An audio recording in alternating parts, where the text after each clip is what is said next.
Hello and welcome back to another YouTube video. Today I'm doing my 14.24 mid-lane tier list. So if you have content, like, subscribe, and let's get into it. There were some big changes this patch. We saw a nerf towards Swain, a nerf towards Ambessa, which was going to affect mid lane Ambessa, obviously. Talon received a free MR nerf. LeBlanc received a direct flat damage nerf to her Q. And Corki got slightly nerfed, and he still sees some level of play within the mid lane. The big buff, though, is obviously Victor. He got an ASU VGU, I think a hybrid between the two. I don't specifically remember the term off the top of my head, but let's get into the details. So the D tier is going to consist of the same 4 champions plus 1, and that is Ezreal and Smolder as the 2 marksmen. Actually 3 marksmen here: Ezreal, Smolder, Tristana. In Ezreal's case, he's been underperforming in the mid lane for a while. He's kind of got a level of a player base here, enough to kind of merit having him on the tier list. He can still function, as can the likes of Tristana and Smolder. You give them enough gold and they will become the marksman which you really expect them to be within the game. But they have, well, in Smolder's and Tristana's case, had their wave clear quite aggressively nerfed. They're not as able to compete with some of the other mid lane options. They've taken tags to their durability, their base values, just to make them less oppressive laners. In Ezreal's case, he has some, we saw some AP variations, and we've seen some hybrids over the years, but the current iteration of Ezreal, just like your raw ADs, can function here, but just not as successful as some of the other options. I know Dragdar has some Horizon Focus hybrids, which I would recommend checking out. Obviously not just instantly taking into ranked, but there might be something there enough to kind of merit maybe picking Ezreal in some spots. The champion, and then the final champion here is Azir, who's actually in one of the better spots he's been in a while. He got buffed more recently. The 5% AP ratio buff towards W has made him a solid option, especially in Elite, and I imagine he will be a mainstay within competitive. Plus, Azir, top lane, can function as well, so if you do want to flex him there, that is an option. For the average player, though, Azir is always going to be a pretty hard-to-pilot champion. He relies a lot on teamwork, he relies a lot on control, being a AP hyper carry with a very, mechanically demanding kit, just isn't something which is really going to function that well here. And then Corki makes the drop from the C to the D tier. They nerfed him again, they nerfed his E-AD ratio and his E-flat damage, and that was just enough to push him down.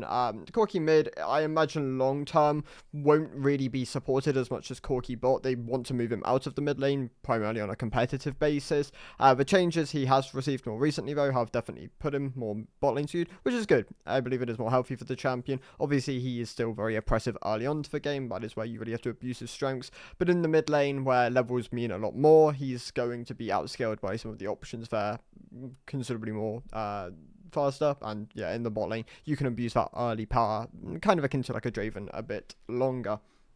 The C tier options, then, we've got a slight shift around here. So Kiana, Zed are still remaining here, and Katarina. I believe Kiana is a champion which still has a very, all 3 of them have incredibly high ceilings and require a lot of mastery to really get results on. And if you're willing to put that mastery curve in, they are good options. You can get good results on these picks, and they can function within the game. I believe that for the average player, though, there's picks you're just not really going to look at unless, you're willing to sink a lot of time into them. So I am going to leave them within the C tier. Twisted Fate, I believe, is just weak at the moment. This champion could probably do with being buffed. He just hasn't really found his footing ever since the AD Twisted Fate incident. He can still function here, but we have seen variants of builds, but primarily just playing your Roa, Lichbane, RFC trio of items, hoping you can either stack a Medjais or just close out a game relatively early, and that can be where you find the value of the champion. His obviously point and click CC and the map control combined with wave clear he has can be quite a good win con and way to play around this champion. Ziggs is going to move down, so Ziggs is just not really. I've left Ziggs in the B tier because there hasn't been a strong urge to move him down to the C tier, but he's not been good for a while. Ziggs mid has been underperforming, primarily because of Ziggs bot lane strength, and they had to nerf his tower damage, and that did hit him mid lane and kind of just ended up being left as a low B tier, C tier option, but I'm going to make the drop down to the C tier for Ziggs. He's just been underperforming for a while. I believe there's better artillery options for you. He's still a really good sieger, and if you want to play an artillery comp with a good sieger, Ziggs is perfect for those situations, so he can be a strong champ to have within your arsenal, but he's definitely underperforming compared to where he has been in the past. Jace is actually Jace is also going to move down to the C tier. Obviously he's very popular because of Arcane at the moment. It allows for more data gathering on the champion, just understanding one of his strongest builds and like keystone options. The main takeaways with Jace though are the fact that mid lane Jace has been stronger for a while. Like if you want to play Jace anywhere, you should probably play him in the mid lane. But he's an incredibly hard champion to pick up, and he's just something I'm really going to recommend avoiding unless you are willing to sink a lot of games into him and really understand the thresholds, the rotations, the like spacing with this champion to really maximize the value out of the pick. Obviously, these are skills which are very demanding, and I just don't expect the average like mid elo, low elo player to ever really have full grasp on. And yeah, for that reason, I'm going to leave him in the C tier. But you can still, like most of the champions on this list, get results on them if you are willing to sink the time in. Zoe is the final champion, dropping, as you know, two more. Zoe is the final champion, which isn't which didn't get nerfed this patch, which is dropping down. She's been underperforming for a while as well. Obviously, very dominant in the likes of China, but in the West, she's never really been in a great spot across like the entire year, almost, other than like Lichbane patch and Storm Surge patch, where she could abuse the items to kind of elevate herself to being a bit better. She is very reliant on snowballing, getting gold to get her item spike. She doesn't care about XP as much as a lot of the other mid laners, and that demands, well, I mean, more. She tends to perform a bit better within Elite, and even then, I wouldn't say she's one of the best Elite mid laners at the moment. For the average player vote, she does drop down to the C tier.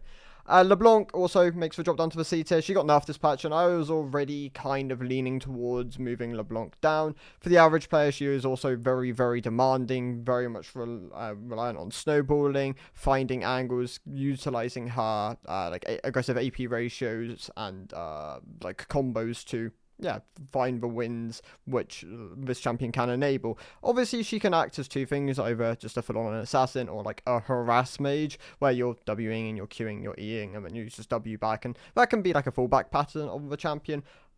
Overall, though, the pick's considerably weaker. They went after her Q flat damage, which is probably the most effective way at nerfing her for the average player, as that is her point and click ability, so she does drop down to the C tier. Now, the B tier then, we have one champion moving up out of the C tier, and that is Kassadin. I believe the champion is still underpowered. He got over nerfed, but the more recent shift to some of the champions dropping down has kind of enabled him to just pop back up as like a low B tier pick. If you can still hit those late game spikes and you're playing him into good compositions, the champion's still very valuable, and I think he can still act as a great option within your arsenal.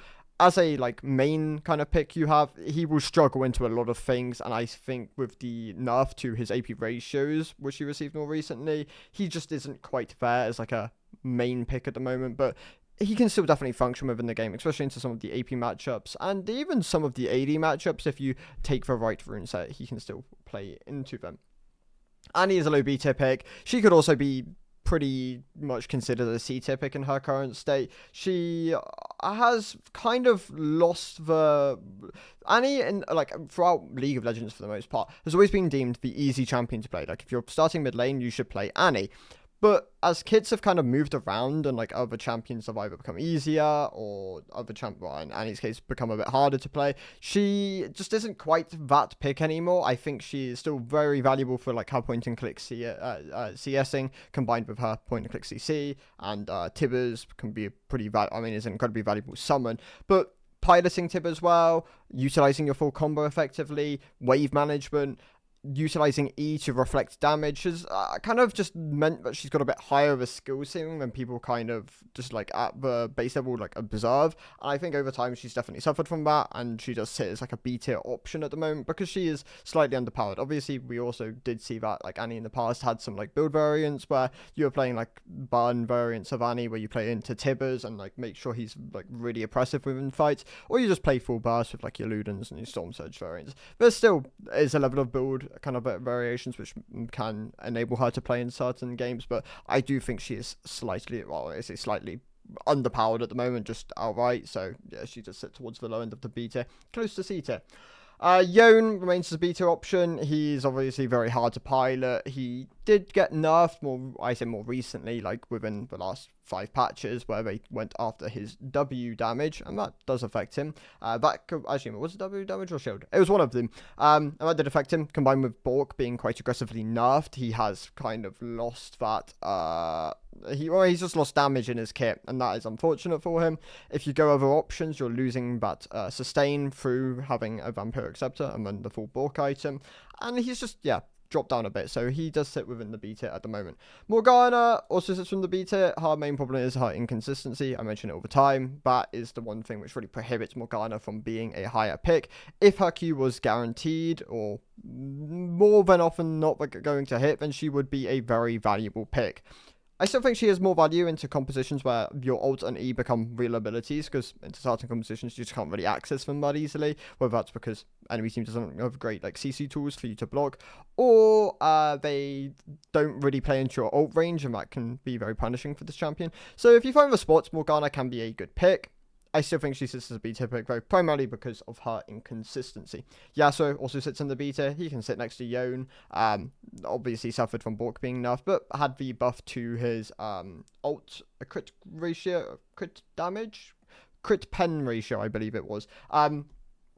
Which helped him, and it does kind of allow him to be a bit higher than Yone at the moment, albeit they're probably almost in the exact same tier. Like, if you have game mastery on these champions, they do exponentially like get you more elo. That will just be how they work. So put the time into these champions, you can still very much perform on them. They can still be very valuable. But I'm not going to really recommend them as much at the moment, because I do believe they're a bit weaker in their current state.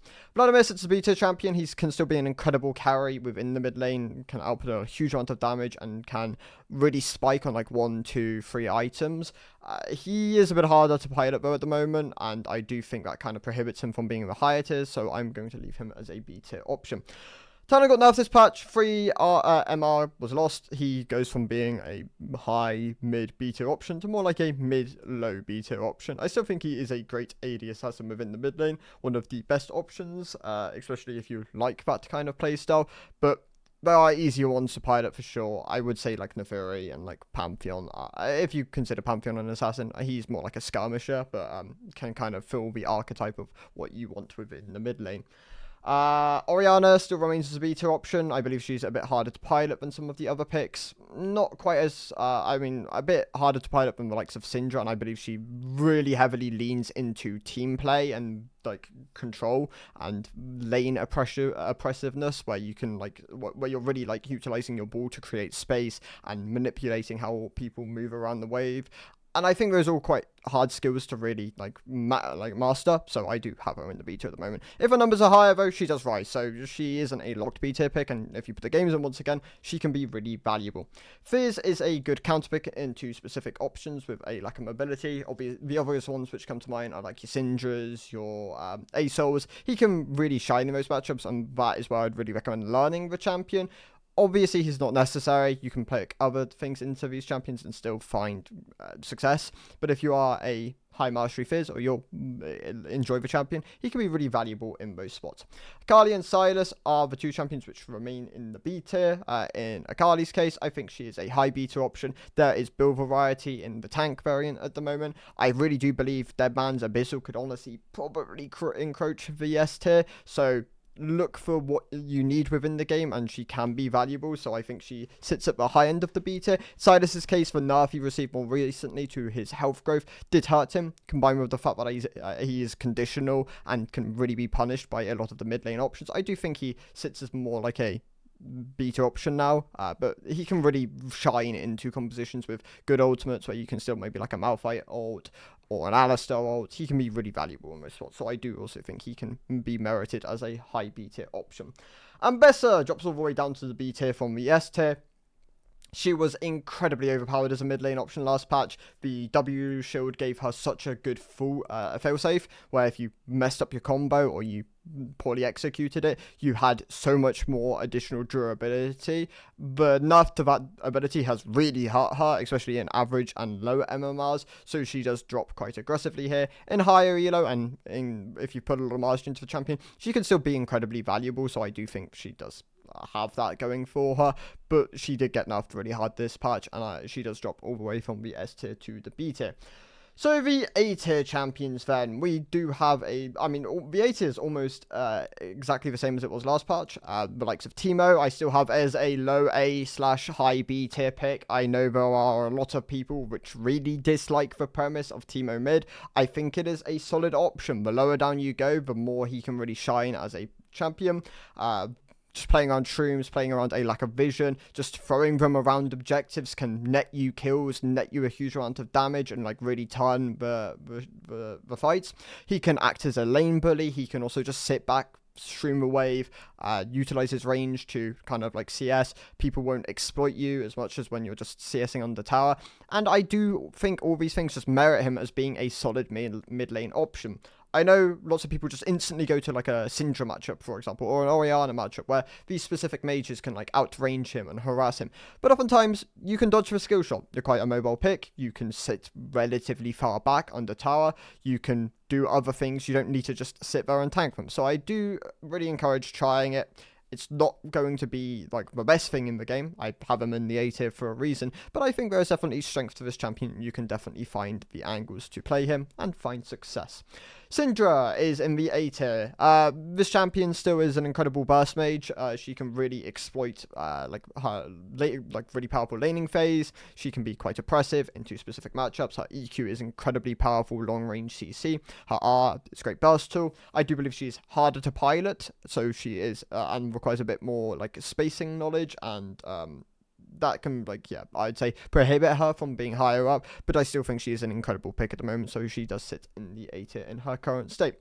Aurelia, also an incredible mid laner. Oftentimes a lot of the top lane options are really good mid laners, and Aurelia falls into that bracket. She is a harder to pilot champion, which prohibits her from being in like S+, but I do think once you hit Diamond, once you hit Master, and honestly, like, even if you're really comfortable playing the champion, you're like Emerald, and you really know that this is a champion which works for you, she is a very good pick, and probably an S tier option at the moment, so I really do encourage trying Aurelia, putting the games into her, and if you enjoy the champ, find the results, then continuing with it. If not, she's not necessary at the moment, as akin to a lot of the other champions here, but she can be a really good way to win the game. Diana, great AP assassin, really oppressive early game, can struggle a bit later on in the game, and that prohibits her from being a bit higher. Aurora is a bit harder to pilot as a champion. The shift around to her, though, more recently, when they took movement speed off her passive, put on her W, did enable her to be better in average elo. She's still overpowered in high, but better for average, so she just sits as like an A tier option. Echo is the other AP assassin here.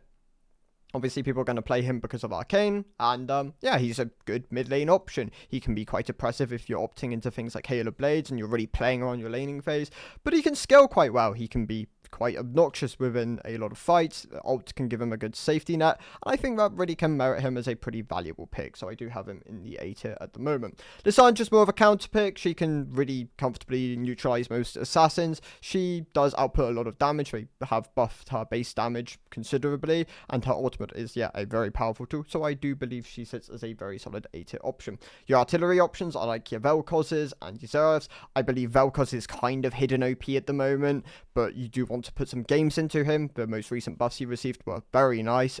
Gives him a bit more sort of a safety net with the E CD being buffed, and the ult cooldown dropping down to 100 just enables him to utilize it as a chunk tool. Like, that is a really short ultimate CD for something which can output a huge amount of damage. So Vel'Koz does have weaknesses. He can be exploited early onto the game, has long CDs, but I believe his champion is in a very good spot at the moment, has great base damage, and can really be a power pick if learned correctly. Vel'Koz, I still think, is probably the premier artillery mage, albeit there are other options which can compete with him. Like Lux can be deemed an artillery mage, like a burst artillery mage, so I think Lux is really good in her current state and an S tier option, but Zeref is very powerful, can output a huge amount of damage, and can be really devastating into specific compositions, which don't have a great way to answer his long range harass. Hui, also another mage with a bunch of utility options and different ways he can output damage within fights. I don't think he is the easiest champion to play. In fact, I actually have him above average in terms of his difficulty. I know some people are on the side of 9 abilities means he's the hardest champion to play in the game, and the other way is that he's just a standard mage. I think he sits somewhere in the middle where utilizing the correct ability in the correct moment can be a difference maker. It's not as like you can just have the fallback pattern of just like oh my god, I can't remember his abilities anymore. His QE being the way you just wave clear for Rumble Alt 1, the EE being the like the gaping maw, I believe that's what it's called. That can be just a very oppressive way to lane for the most part of this champion. Obviously, he has artillery-like abilities with like QQ being quite long range, QW being incredibly long range, and I think that does merit him as being a very solid A tier option at the moment. Bit harder to pilot than like a Xerath, but Xerath obviously skill shot champion. Like Xerath is as good as if you hit your skill shots. I don't think he's the hardest pick to play in the game, though. I think Xerath can be picked up relatively early when people just don't dodge as frequently and can still function well within lower MMRs. Nasus, oh, well, this is the string of top laners. This is your Nasus, your Garens, your Renekton's, your Pantheons, your Malphites. Most top laners can function mid lane, and some of them are even better mid lane than top lane. Maybe because they can punish specific mid laners. They have high base MR, maybe. Maybe they prefer the shorter lane to scale up, like Gale, for example. Nasus is another one. I do think like Nasus and Garen are a bit weaker than they have been in the past. Obviously, they were competitively viable, or deemed competitively viable, a mere like 3 months ago before Worlds, and then obviously Nasus's E got nerfed. But these picks can still function very well in the mid lane. Pantheon and Renekton obviously are my recommended go-to anti-Yasuo Yone picks. Malphite great into a lot of the AD pool. Can go AP Malphite if you want, play Malignance, but can function in games. I've actually played it in Masters and it can be very functional, so I don't think that should be slept on as an option. Gragas is the other one here. I think Gragas is just a standalone AP mid laner. Is actually probably one of his strongest roles at the moment.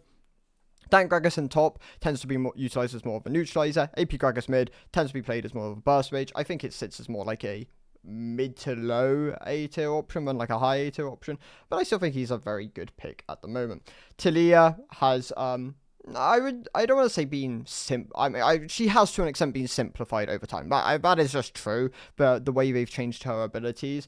In more recent times, though, she's definitely weaker. I still think she is a great answer to high mobility compositions, which are really heavily countered by her E. She kind of feels the same archetype as like a Ryze or a Cassiopeia, who I believe are still very solid A tier options at the moment. In fact, Cassiopeia are in my S tier, so I'll talk about Cassio in a second. But yeah, Ryze, I believe, is also in decent spot at the moment and can be very accessible. Obviously, just standard EQing on the wave can just be a way of scaling up and getting your item spikes.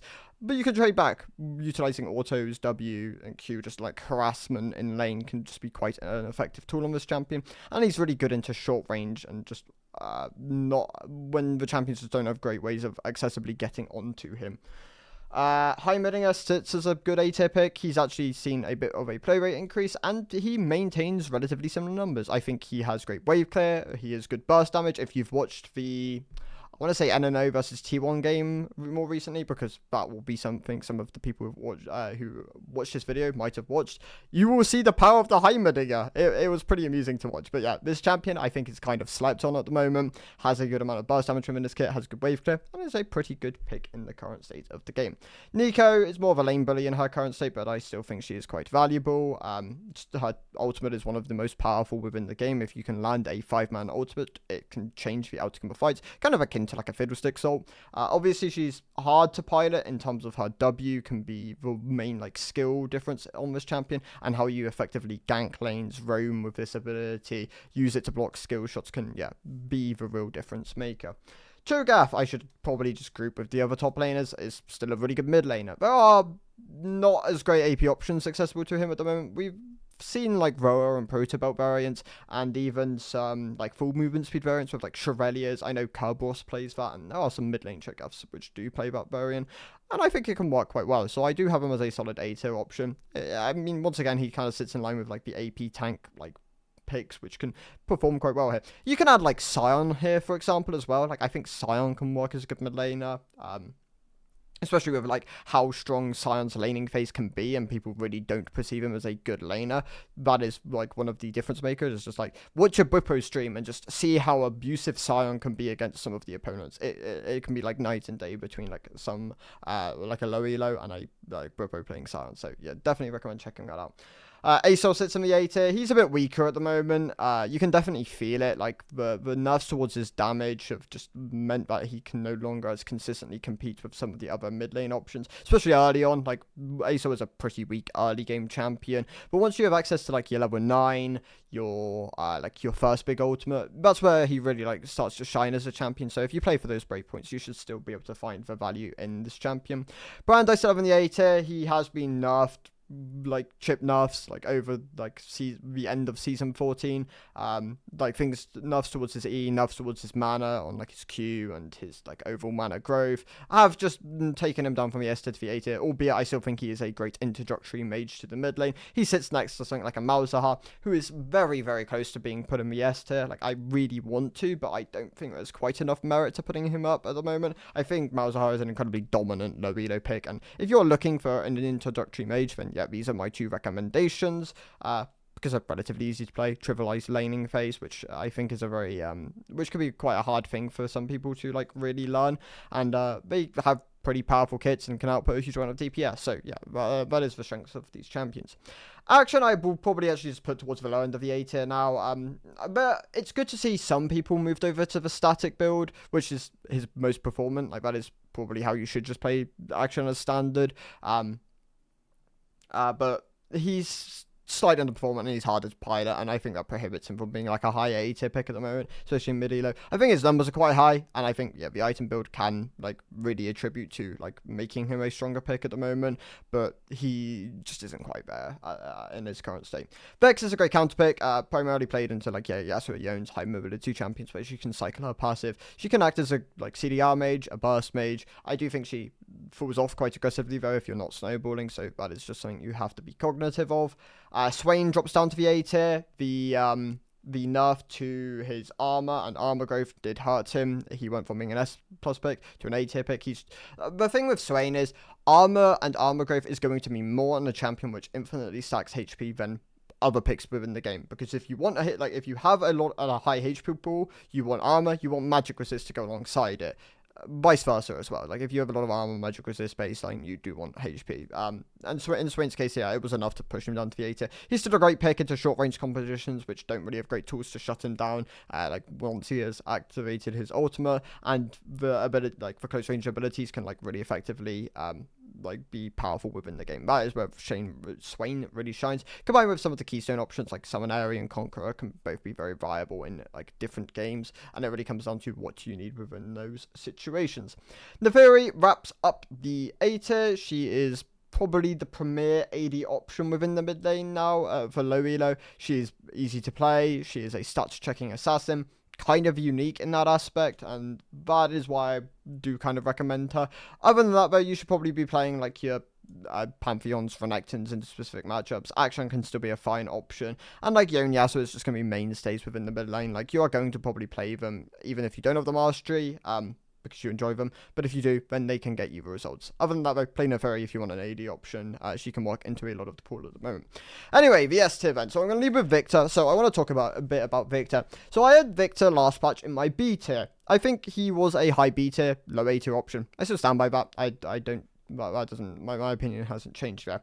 What I find interesting though is people in last patch were saying Victor's basically non-viable, which I disagree with, because this patch, Victor is now the most broken mid laner in the game. I don't believe that either. I think Victor's strong. I think he's very good. I don't know if I'd agree with him being like the best thing at the moment, but there's definitely part of his champion, which is always interesting to see the like discussion around these things. It's like, if you think the champion was non-viable patch and then you see the buffs, like that doesn't like I think you're heavily underrating certain or like certain people. I'm not everyone. Like some people are pretty like aware and cognitive of like certain things moving around, like depending on whether they've been buffed enough, which is good. But it's really a case of looking at numbers. Like, does 15 shield really make the difference? Like, does that suddenly take Victor from being non-viable to a viable champion? I don't believe so. Like, it helps his trading, don't get me wrong. I think it is a pretty nice buff, especially in like higher elos where they will oftentimes get full value out of that shield. That can be quite an effective thing. Obviously, you could argue that like stack changes, E-mana cost going down, the ult buff, which is kind of fake, it only really activates later on into the game, albeit quite nice. So there is still definitely a power positive there. it's just all very interesting to think of these things, and like, does this change the spots where Victor's going to be played and how consistent he wins? Victor is going to win more games. He got buffed. That is just factual. But it's always, yeah, just interesting to ask these things, and like what kind of build variations like could have Blackfire, or like so the build variation which I'm going to talk about is like the Summonary with like Mana Flow, Transcendence, Scorch, Bone Plating, and Shield Bash is like the standard build which you oftentimes run. Obviously there are other ones, like you can trade out Bone Plating and Shield Bash for something like a Legend Haste cut down. That can be something you opt into if you do have a freer laning phase. Other than that, like Grasp Victor can exist in like top lane, mid lane, into like melee matchups and like tank hybrids. But the main builds are, yeah, your Blackfires, your Leandries, that is like your 2-item core. I mean, you can kind of flex around depending on what you need within the game. Obviously, like third items on yours or Rabadons would be like very nice to greed. Other than that though, yeah, like you have your burst variants, like your no mana ones, like your Storm Surges, your Lich Banes, your Shadow Flames. So it's just, it depends on what you need within the game. But yeah, just always when it comes to champions, just ask yourself, does this really affect the places where I would have played him before, or even before a champion's buff? Like, what are the reasons why I think this champion is strong, weak, and then just like measuring it up to like what the changes actually are. So Victor is kind of the thing which I would really recommend looking at this patch. You should play him. Like, I do recommend everyone gives Victor a try, and just seeing what kind of results you can get and what kind of builds you can go. So yeah, Victor gonna be with my S tier. And then the other champions are all mainstays. Anivia, still very solid S tier pick, great into short range compositions which can't really accessibly punish her, and or she can use the Wolf Appeal. The ult is an incredible control ability. Combined with her DPS output, her wave clear, she is a very good S tier pick. Does require a bit of game mastery on the champion to get those results, but she's still a great pick.